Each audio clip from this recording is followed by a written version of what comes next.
तो स्टूडेंट, आज जो टॉपिक स्टार्ट कर रहे हैं हम magnetic force on A current carrying wire में बताने जा रहे हैं। अगर कोई भी करंट कैरिंग वायर किसी यूनिफॉर्म मैग्नेटिक फील्ड में रखा है तो उसमें क्या मैग्नेटिक फोर्स लगेगा, आज हम वो आपको बताने जा रहे हैं। ठीक है, तो चलिए देखते हैं। मान लेते हैं यूनिफॉर्म मैग्नेटिक फील्ड है बी वेक्टर, वो किसी भी डायरेक्शन में हो सकती है, बट हमने मान लिया ये directly into the plane of the paper है। आइदर इट इज़ इनवर्ड्स और आउटवर्ड्स, ये आप कोई भी डायरेक्शन ले सकते हैं, किसी भी और भी डायरेक्शन में भी ले सकते हो, बट हमने ये मैग्नेटिक फील्ड को directly into the plane of the paper ले लिया। और अगर इसमें कोई भी करंट कैरिंग वायर, अगर हम किसी भी शेप का वायर का शेप कोई भी हो उससे कोई फ़र्क नहीं पड़ता, और हमने वायर को इस सेक्शन को मान लिया एम एन वायर मान लिया कोई, और इस एम एन वायर में हम मैग्नेटिक करंट आई पास हो रही है। तो अगर हम इसमें मैग्नेटिक फोर्स देखना चाहते हैं तो क्या होगा मैग्नेटिक फोर्स, ये कैसे देखें। अभी आपने देखा कि चार्ज पार्टिकल अगर मूव कर रहा है मैग्नेटिक फील्ड में तो फोर्स कितना लगता है, क्यू वी क्रॉस बी लगता है बेटा, सार्थक लगता है। तो अगर मैं इसी में मान लो सपोज करिए एक छोटा सा सेक्शन ले लेता हूँ, आपको पता है कि करंट कैसे बनता है, चार्ज के मोशन से बनता है।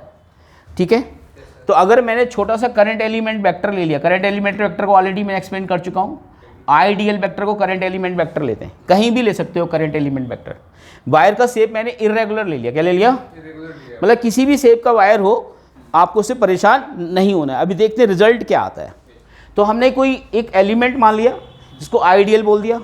अगर मैं मान लेता हूँ कोई चार्ज पार्टिकल अगर यहाँ से यहाँ मूव कर रहा होता तो वेलोसिटी बी होती, चार्ज क्यू होता, तो मैग्नेटिक फोर्स क्या होता, क्यू वी क्रॉस बी होता। तो आपको पता है कि आई बराबर क्या होता है, D Q by D T होता है। अरे बोलो, तो अगर मैं q को आई डी टी लिख दूं तो कोई दिक्कत, अगर वेलोसिटी को dl बाई डी टी लिख दूं तो कोई दिक्कत। अब बोले यार, समझ आई मेरी बात। बस यही काम करना है आपको। इसमें अगर पुट कर देंगे तो आप क्या मिलेगा, इस फोर्स को आप स्मॉल बोलेंगे क्योंकि मैंने एलिमेंट छोटा लिया है। तो यहाँ पे q की जगह रख सकते हैं आई डी टी,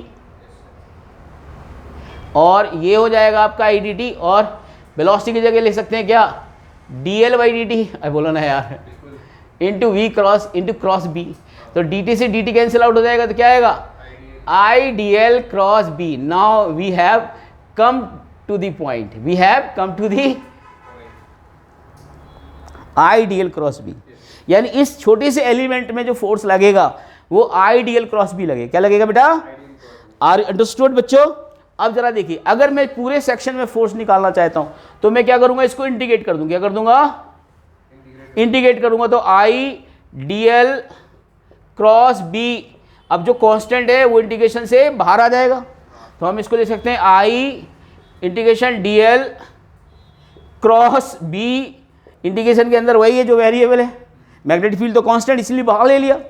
तो अगर मैं इसको डी एल को इंटीग्रेट करूंगा तो ये पूरा यहाँ से ले यहाँ तक एल वेक्टर के फॉर्म में जाएगा। क्या है कि डीएल वेक्टर एलिमेंट वेक्टर है, क्या है ये, तो एलिमेंट वेक्टर को डिफरेंस अगर हम इंटीग्रेट करेंगे तो छोटे छोटे एलिमेंट वेक्टर जोड़ेंगे तो ये एम एन वेक्टर बन जाएगा। क्या बन जाएगा, तो इंटीग्रेशन ऑफ डीएल वेक्टर क्या आएगा, ये आएगा लेंथ एम एन, क्या आएगा, यानी displacement from M to N, सीधे मिला देना है। क्या मिला देना है,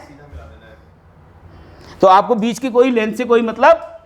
तो फोर्स नेट मैग्नेटिक फोर्स कितना हो जाएगा, due to on this section M N I L M N into B, और परपेंडिकुलर ही होगा, तो वैल्यू तो ऑलरेडी लिख दिया, नहीं फोर्स की वैल्यू यही होगी I M N into B, और फोर्स मैक्सिमम होगा क्योंकि L vector perpendicular to magnetic field है।